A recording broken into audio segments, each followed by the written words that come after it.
Lumbini the birth place of Buddha, ভগবানের জন্মভূমি।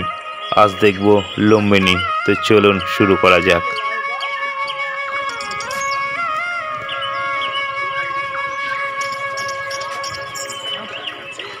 Main রাস্তা থেকে কয়েক মিনিটের হাঁটা পথে আমরা চলে এসেছি লুম্বিনী।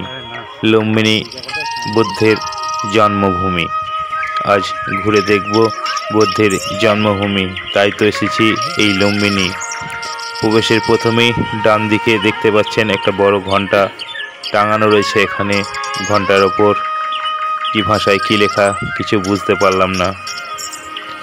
তো সামনে বিশাল বড় বড় দুটো ইমারতের মতো রয়েছে। তো একটা সুন্দর পরিবেশে এই বুদ্ধের জন্মভূমি সংরক্ষিত করে রাখা হয়েছে। ইতিহাস থেকে জানা যায় সম্রাট অশোক এই জন্মভূমি প্রথম উদ্ধার করেছিলেন এবং রক্ষণাবেক্ষণের সিদ্ধান্ত নিয়েছিলেন। তাই এই জন্মভূমিতে সম্রাট অশোকের একটি অশোক স্তম্ভ আছে, যেটা ভিডিওতে আমি ঠিক সময় দেখাবো। আর এই যে জলপথ দেখা যাচ্ছে, তো এই জলপথেও এখানে পৌঁছানো যায়। বোটিং করে লুম্বিনীর স্ট্যান্ড থেকে চলে আসতে পারেন এই বুদ্ধের জন্মভূমিতে।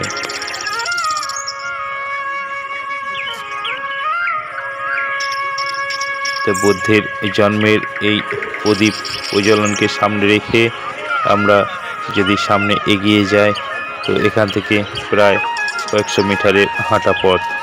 আর এই হাঁটা পথ ধরে আমরা সোজা চলে যাব বুদ্ধের জন্মস্থানে, আসলে যে জায়গায় বুদ্ধ জন্মগ্রহণ করেছিলেন। তো কিছুটা হাঁটা পথ পেরিয়ে আমরা দেখতে পাচ্ছি বুদ্ধের ছোটবেলাকার এক মূর্তি সুন্দরভাবে এখানে স্থাপন করা হয়েছে। সম্ভবত 2012 সালে এই মূর্তিটি এখানে বসানো হয়।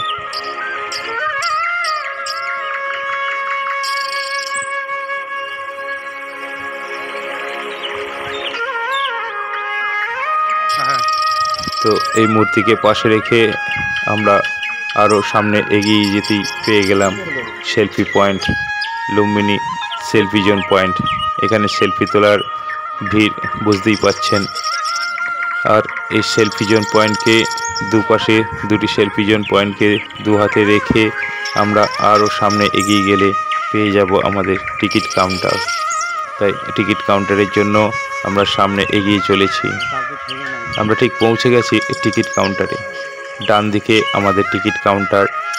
টিকিট মূল্য নেপালিদের জন্য 20 টাকা, ভারতীয়দের জন্য 80 টাকা এবং শাক অন্তর্ভুক্ত হলে 400 টাকা, আদার কান্ট্রি 700 টাকা এবং স্টুডেন্টদের জন্য আলাদা টিকিটের ব্যবস্থা রয়েছে। কাজেই বিভিন্ন প্রকার টিকিট এখানে পাওয়া যায়। টিকিট কাউন্টারে টিকিট কেটে আমরা সামনের দিকে আরও এগিয়ে চলেছি। সামনে এগিয়ে একটি গেট, যেখানে আমাদের টিকিট চেক আপ করা হবে। টিকিট চেকিং করা হয় এখানেই। আর বলে রাখি, এখানে কিন্তু জুতো খুলে প্রবেশ করতে হবে। কাজেই এই গেটের বাইরে জুতো রেখে আমরা ভেতরে প্রবেশ করেছি। আর এই যে সাদা বিল্ডিংটি দেখছি, এটাই বুদ্ধের জন্মস্থান। এর ভেতরেই আছে বুদ্ধের সেই প্রাচীন ঘর, যে ঘরে বুদ্ধ জন্ম লাভ করেছিলেন। উপরের অংশটি মন্দির আদলে তৈরি করা হয়েছে, কিন্তু ভেতরে রয়েছে বুদ্ধের সেই প্রাচীন ঘরটি। ভগবান গৌতম বুদ্ধের এই জন্মস্থান পবিত্র। এটি ধর্মীয় এবং ঐতিহাসিক স্থান হিসাবে খুবই গুরুত্বপূর্ণ। পৃথিবীর শ্রেষ্ঠ ধর্মীয় স্থানগুলির মধ্যে অন্যতম এই লুম্বিনী। পৃথিবীর বিভিন্ন প্রান্তের বৌদ্ধ ধর্ম অবলম্বনকারীরা একবার হলেও এই স্থান পরিদর্শনে আসে, সেটা বুঝতেই পাচ্ছেন। The birth place of Buddha. Lumbini, the birthplace of Lord Buddha, has been. তো চলুন সেই পবিত্র জন্মস্থান দর্শন করি। আমরা একবারে জন্মস্থানের কাছাকাছি চলে এসেছি, দেখতেই পাচ্ছেন। তো ভিতরে একটা ভিত্তি রয়েছে, যা কাঠামো দিয়ে আড়াল করা রয়েছে। মানে এই জন্মভূমির শুধু দেওয়ালটুকুই আছে, গোটা ঘরের কোনো অস্তিত্বই নেই। কাঠামোটাই দেখতে পাচ্ছি, যদিও ভেতরে ভিডিও তোলা সম্পূর্ণ নিষেধ, তাই যেটুকু সম্ভব হলো দেখানোর চেষ্টা করলাম। বাইরে দেখতে পাচ্ছেন অসংখ্য বৌদ্ধ স্তূপ রয়েছে, অনেক স্মৃতিস্তম্ভ, মঠ এবং একটি বৌদ্ধ জাদুঘর এবং ইন্টারন্যাশনাল রিসার্চ ইনস্টিটিউশন এই পবিত্র স্থানের মধ্যেই অবস্থান করে। গৌতম বুদ্ধ এই লুম্বিনীতে প্রায় 29 বছর পর্যন্ত ছিলেন। আর এখন যে পুকুরটি দেখছি, এই পুকুরটিতে গৌতম বুদ্ধের এই জন্মের পর তার মা তাকে প্রথম এই পুকুরে স্নান করান, এবং জন্মের আগেও এই পুকুরে তার মা নিজে স্নান করেছিলেন। পুকুরের বাম দিকে একটি বট গাছ।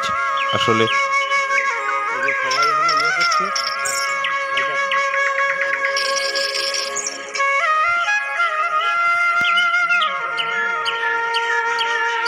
পৃথিবীর বিভিন্ন প্রান্তের বৌদ্ধ ধর্ম অবলম্বনীরা আসেন এবং এখানে তপস্যা, পূজা পার্বণ সমস্ত কিছু এই বটগাছের গোড়াতেই এখনও করে থাকেন। তো যে পুকুরের কথা বলছিলাম, সেই পুকুরে কচ্ছপ দেখা যাচ্ছে এবং খাবার দেওয়া হয়েছে। আর এই পুকুর পেরিয়ে এসেই বৌদ্ধের জন্মভূমির পাশেই অশোক স্তম্ভের কাছে আমরা পৌঁছে গেছি। এই সেই অশোক স্তম্ভ, যা স্থাপন করেছিলেন সম্রাট অশোক নিজে। এই স্তম্ভের মধ্যেই একটি শিলালিপিতে সমস্ত কিছু লেখা রয়েছে। সম্রাট অশোক যখন বৌদ্ধ ধর্ম গ্রহণ করেছিলেন, ঠিক তারপরেই তিনি এখানে এসেছিলেন।